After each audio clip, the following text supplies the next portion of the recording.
Terima kasih, nama saya Elizabeth Siti. Di sini saya akan menawarkan satu produk yang berasal dari Rotendao yang terletak di kampung sebelah kali, Kelurahan Namodale, Kecamatan Lobalain, Kabupaten Rotendao. Nusa Tenggara Timur (NTT) dikenal sebagai surga para pemburu tenun ikat, salah satunya di Pulau Rote, Kabupaten Rotendao, Nusa Tenggara Timur. Sebuah pulau terluar paling selatan Indonesia ini menjadi tempat asal-usul tenun rote. Ada 7 sentral tenun ikat di seluruh Kabupaten Rotendao, seperti sentral tenun ikat Sanur Kuning di Desa Namodale dan sentral tenun ikat Dela di Desa Nembrala. Di kabupaten ini tercatat sedikitnya ada 252 orang mama. Mama adalah sebutan bagi ibu-ibu perajin tenun rote. Menurut penuturan staf Dinas Perindustrian dan Perdagangan Kabupaten Rotendao yang menemani rombongan mengunjungi sentra ini, Stef Batu, kampung sebelah kali termaksud sentra tenun ikat tertua yang ada di Rotendao. Ini kampung asal tenun rote. Para mama-mama di sini turun-temurun menenun dari nenek moyangnya. Bahkan masih ada yang menenun dari kapas yang dipintalnya sendiri.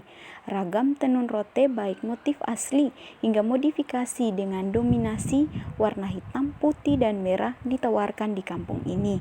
Kain tenun yang sudah jadi dipajang dengan seutas tali yang diikat ke pohon lontar. Di sini ada kurang lebih ada 7 jenis merek tenun, yaitu yang pertama merek Inaboi yang apabila dijual dengan kisaran harga 450.000. Yang berikutnya ada merek Danohitu yang apabila dijual kisaran harganya 435.000. Yang berikut ada merek tenun rote yang apabila dijual kisaran harganya sekitar 750.000. Yang berikut ada merek Lukman Hakim yang apabila dijual kisaran harganya sekitar 338.000. Yang berikutnya adalah merek tenun ikat Masrai yang apabila dijual kisaran harganya sekitar 450.000. Dan yang berikutnya adalah tenun asli rote. Tenun ini pada umumnya tidak dijual tapi dijadikan sebagai milik pribadi orang rote. Namun apabila dijual kisaran harganya bisa mencapai 1 juta. Terima kasih. Jadi bagi teman-teman yang ingin berkunjung ke Rote, silakan mengunjungi tempat ini. Baik, berikutnya saya akan menjelaskan tentang arti dari Patung Terosa. Patung Terosa adalah singkatan dari Timor Rote Sabu. Patung ini adalah monumen pengingat persatuan 3 wilayah yang membentuk Kabupaten Kupang tempo dahulu. Kupang di timur, Pulau Rote, dan Pulau Sabu. Sosok-sosok beton pada monumen itu adalah tokoh dari 3 wilayah tersebut, yaitu Profesor Dr. Herman Johannes, pahlawan nasional mewakili Rote, Eltari, Gubernur NTT pertama mewakili Sabu, dan Hendrik Arnold Koroh, Raja Amarasi, wilayah di selatan Kabupaten Kupang, tokoh penentang Belanda. Monumen Terosa adalah salah satu monumen terpenting di kota Kupang saat ini karena merupakan gerbang penyambut tamu yang masuk dari wilayah timur atau Bandara Eltari.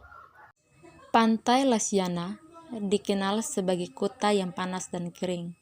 Kupang ternyata memiliki beberapa jajaran pantai yang dapat dijadikan alternatif wisata karena letaknya yang berada dekat dengan pusat kota. Salah satunya adalah Pantai Lasiana yang mulai dibuka sebagai objek wisata untuk umum pada tahun 1970-an.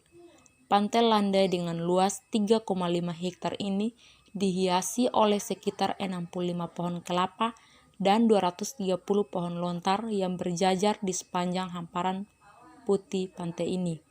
Ditambah dengan gulungan ombaknya yang tidak terlalu besar, menjadikan suasana di sekitar pantai terasa sejuk dan asri. Akses menuju lokasi wisata berjarak hanya sekitar 12 km dari Kupang. Akses menuju lokasi pantai ini sangatlah mudah dan bervariatif.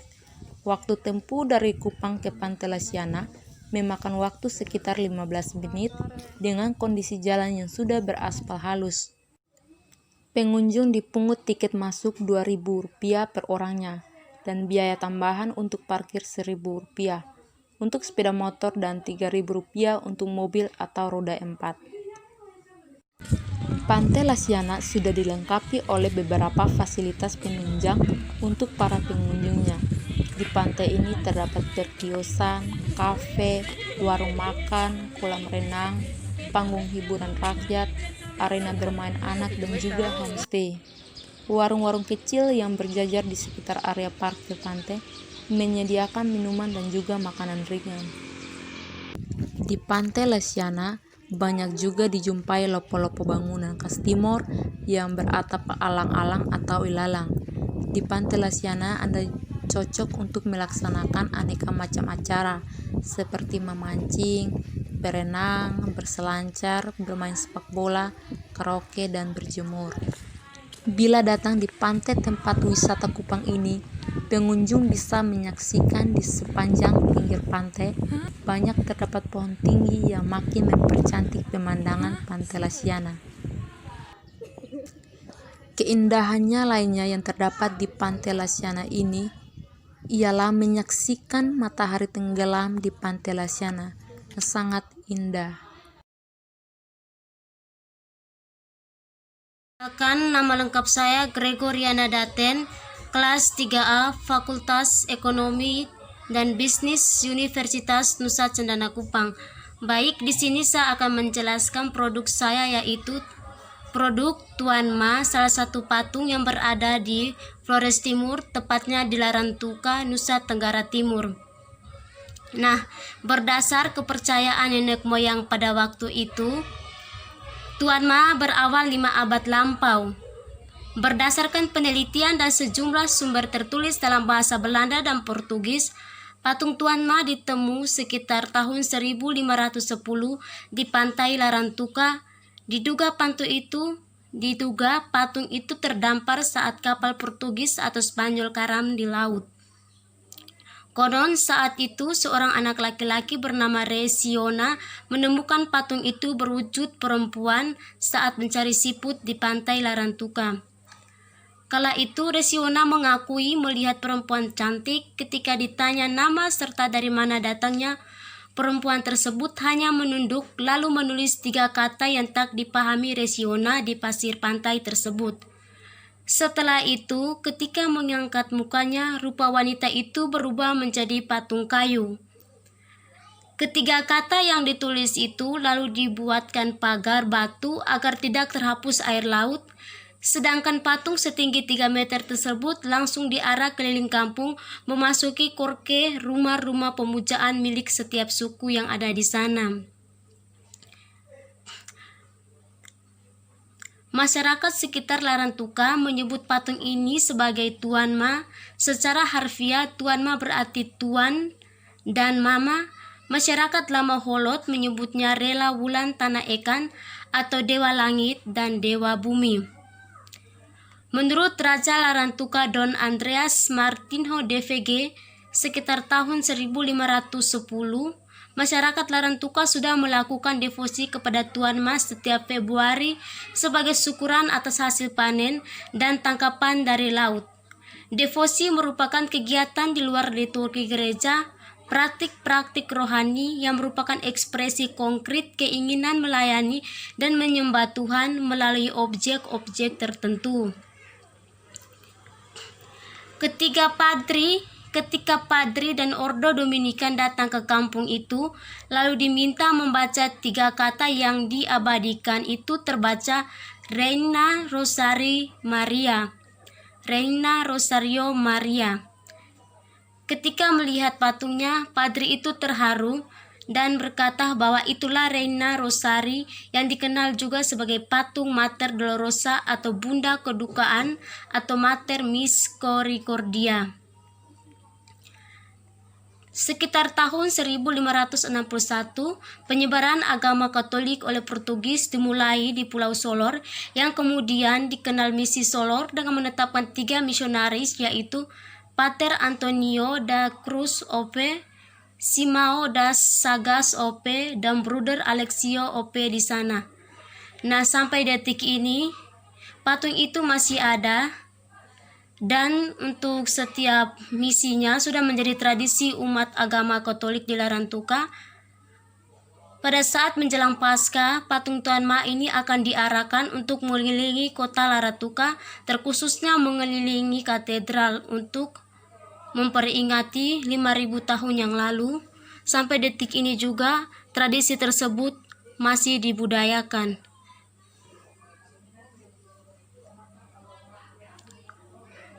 Sekian presentasi dari saya, terima kasih. Assalamualaikum warahmatullahi wabarakatuh. Perkenalkan, nama saya Ahmad Rizal dari jurusan Akuntansi Fakultas Ekonomi dan Bisnis. Di sini saya akan menjelaskan produk dari Taman Wisata Madapanga, yaitu camping ground. Camping ground adalah salah satu daya tarik dari wisatawan yang ingin melakukan camping di area Madapanga. Camping ground juga adalah sumber daya tarik utama bagi wisata Madapanga, bagi wisatawan yang ingin melakukan camping di area Madapanga.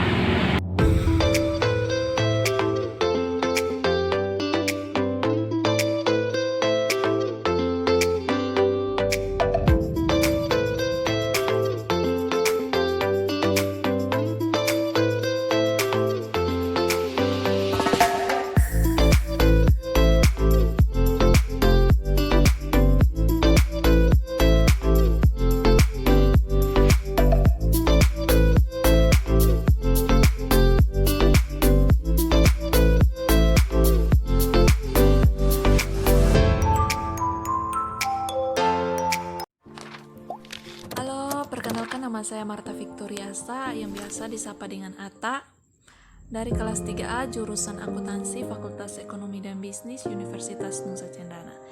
Nah, saat ini saya berada di salah satu taman di Kota Kupang, yaitu Taman Inabui yang berada di Kelurahan Kelapa Lima, Kota Kupang. Nah, seperti yang teman-teman lihat, taman ini sangat indah sekali ya ketika dipandang karena terdapat patung dan nama dari taman ini indah sekali. Dan di sini juga taman ini dikelilingi oleh bunga-bunga yang sangat indah. Nah, di sini juga ada pengunjung. Tapi karena saya mengambil videonya pada siang hari, jadi pengunjungnya tidak terlalu banyak ya, cuma berapa orang saja. Nah, di taman ini juga kita bisa melihat pemandangan laut yang sangat indah sekali. Dan di bawah taman ini juga terdapat alun-alun kota yang tidak kalah menarik juga dengan Taman Inabui ini. Nah, ketika kita lewat pada sore hari atau malam hari, karena saat ini saya mau berada di sini pada siang hari, jadi lampu-lampunya tidak kelihatannya, tidak terlihat gitu.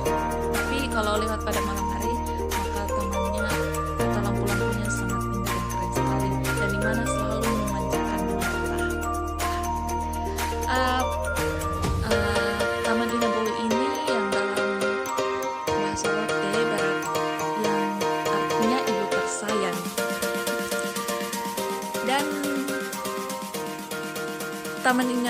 Dan nama dari Inabui ini dibuat pertama kali oleh almarhum Chris Ngevak dengan berbahan dasar semen, pasir, dan beton.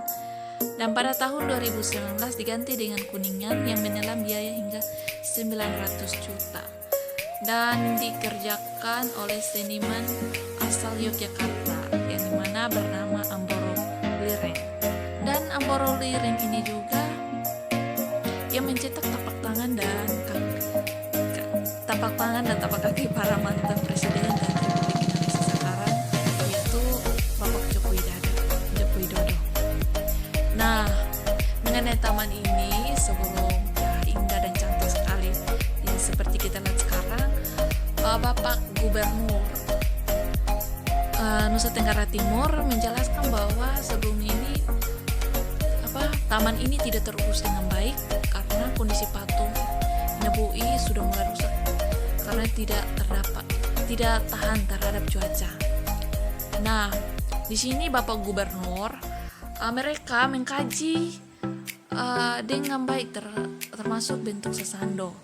Jadi mereka membuat sesando ini persis sesuai dengan sesando alat musik dari Rote dengan bentuknya yang bermacam-macam. Nah, di sini juga mereka mengatakan bahwa monumen prestisius menunjukkan bahwa alat musik khas Rote yang sudah mendunia tersebut merupakan salah satu kebanggaan dari masyarakat Kota Kupang. Wow, luar biasa ya. Dan menurut Bapak Gubernur juga, Taman Indah Boe ini dibangun untuk memperindah alun-alun Kota Kupang yang merupakan konsep lama sejak kepemimpinan Wali Kota dan Wakil Wali Kota Kupang,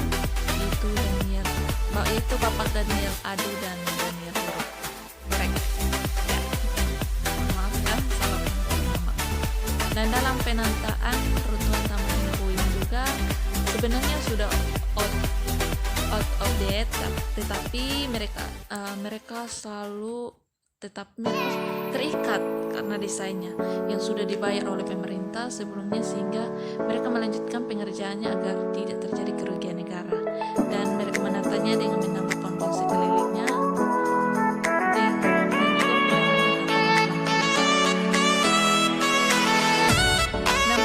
Taman Indah Boe ini sangat minimal biaya yang sangat banyak, yaitu sebesar 3